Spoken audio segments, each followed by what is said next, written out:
Olá, comunidade Paz e Bem e Caminhos do Espiritismo. É uma alegria para mim estar aqui com vocês novamente para falarmos sobre a Revista Espírita de fevereiro de 1860.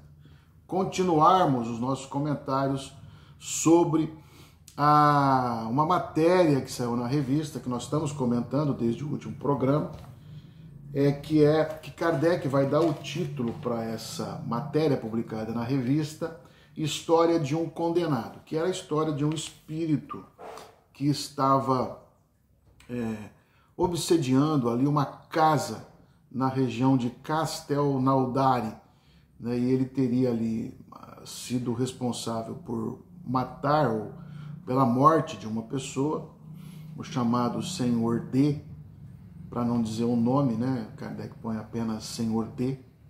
E depois o seu filho, né? Dado um bofetão no rosto do filho, que Kardec chama de Senhor D Filho.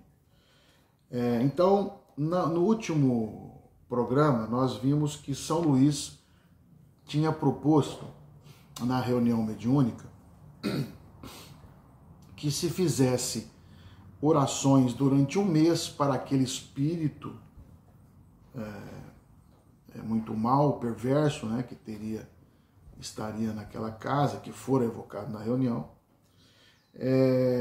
Então que se fizesse orações para ver depois de um mês o estado que ele se apresentaria, né? São Luís, obviamente, com isso queria testar, experimentar e provar um pouco a força, o poder da oração. E assim foi feito. Depois de 30 dias foi evocado novamente esse espírito para a reunião mediúnica. E aí ele é evocado na reunião, ele chega dizendo: o que querem de mim? Nós te chamamos com o objetivo de te ser útil. Ó, vossa piedade me faz bem, porque sofro, diz o espírito. Ó, como eu sofro, que Deus te tenha piedade de mim. Perdão, perdão. Você vê que ele já está bastante diferente da outra vez, que ele não queria nem escrever.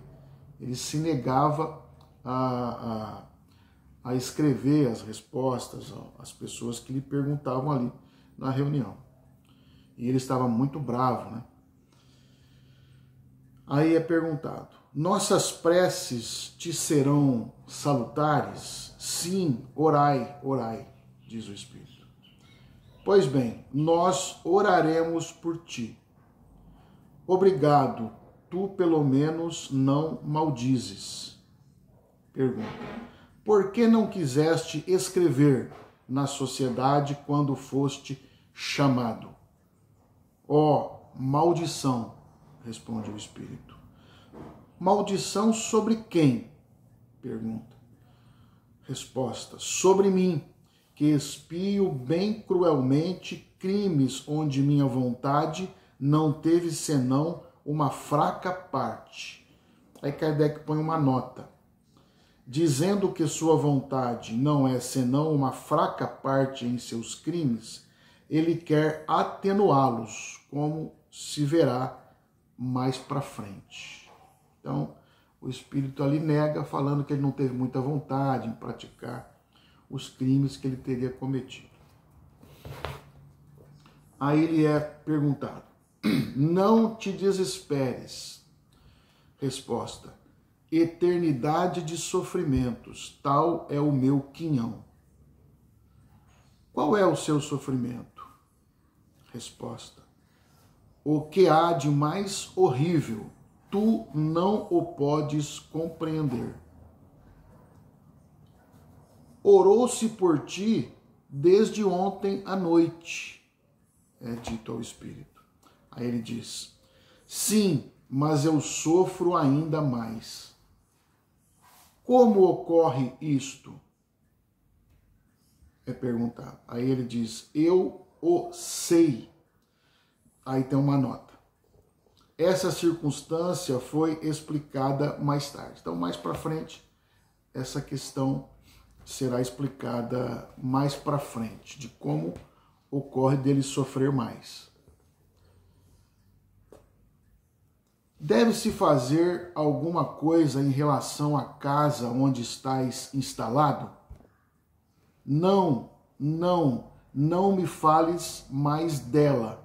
Perdão, meu Deus, eu tenho sofrido bastante, diz o Espírito. Tens que ali permanecer? Resposta. A isso estou condenado, responde o Espírito. Portanto, não desesperes. Não, perdão, ele diz o seguinte: é para que tenhas constantemente teus crimes sobre seus olhos? Pergunta para o Espírito, porque ele falou que estava condenado a estar ali naquela casa. Aí ele responde: é isto. Não desesperes, tudo pode ser perdoado no arrependimento, lhe é dito. Aí ele diz: não há perdão para Caim. Então matastes teu irmão? Resposta: nós somos todos irmãos. Por que quisestes fazer mal à senhora D? Ele responde: bastante, de graça, bastante. Pois bem, adeus, tem confiança na misericórdia divina. Aí o pessoal dá um sossego para o Espírito e ele fala: orai. Aí ele é evocado numa outra reunião, uma próxima reunião, numa terceira já, né? Aí ele diz: estou junto de vós. Começas a ter esperanças? Lhe é perguntado. Sim, meu arrependimento é grande. Qual era teu nome? Sabê-lo-eis mais tarde, diz o Espírito. Há quantos anos sofres? 200 anos, diz. Em que época cometeste o crime? Em 1608, ele responde. Podes repetir essas datas? Podes repetir essas datas para nos confirmar, para nós podermos confirmá-las, né? Ele responde: inútil, é bastante uma vez. Adeus, eu vos falarei amanhã. Uma vontade me chama. Olha que interessante. Dessa vez, o próprio Espírito é que deixa a reunião por si mesmo, dizendo que uma vontade o chamava, né? E nós, às vezes, ficamos imaginando, né? Que vontade é essa, né? Mas, da mesma forma que ele fora evocado, levado ali na primeira reunião para poder ser inquirido pelas pessoas ali na reunião de Kardec, haveria uma vontade, alguém que queria levá-lo para outra parte, enfim. Isso não dá realmente para a gente saber o que aconteceu, mas de fato, o fato que ele conta é que uma vontade me chama e ele precisa ir. Aí ele é evocado para uma quarta sessão, né? Queres nos falar do que se passou em Castelnaudary? Lhe é perguntado. Ele diz: não, fazeis-me sofrer quando me falais disto. Isso não é generoso de vossa parte. Sabeis bem que disto te falamos com o objetivo de poder esclarecer a tua posição. Não é para agravá-la. Assim, fala sem medo, como te deixaste ir cometer este crime. As pessoas ali, Kardec ou outro perguntador ali, insiste com ele que ele pode falar tranquilo, que a tentativa é de ajudá-lo a sair daquelas condições desequilibradas e sofredoras que ele se encontra, né? Aí ele resolve falar e é perguntado assim: houve premeditação no crime? Ele fala: não. Isso não pode ser a verdade, lhe é dito. Teus sofrimentos provam que tu és mais culpado do que dizes. Saibas que não é senão pelo arrependimento que podes abrandar tua sorte, e não pela mentira. Vamos, seja franco. Pois bem, uma vez que eu o fiz, sim, ele assume, foi premeditado. Foi um homem ou uma mulher que mataste? Ele diz, um homem. Tu causaste a morte do Senhor D.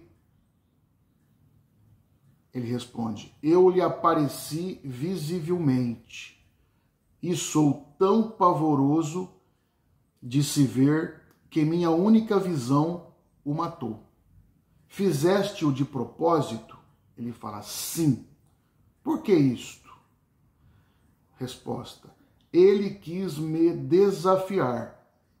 Ele faria outro tanto se viesse me tentar, responde o Espírito. Você vê, vejamos que coisa interessante.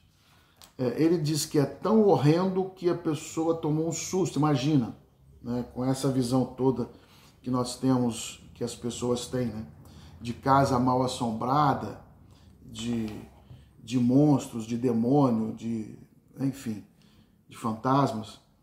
Imagina uma aparição dessa numa casa desse tipo, de um espírito com a fisionomia muito feia, né? Então, ele diz que o Senhor D morreu com essa aparição, morreu de medo, mas ele vai dizer depois que ele ficou ali, ele caiu e acabou desencarnando umas 2 horas depois dessa aparição. Então, nós vamos dar continuidade aqui aos nossos estudos, aos nossos comentários sobre esse fato no próximo programa, tá bom? Fiquem com Deus e até lá.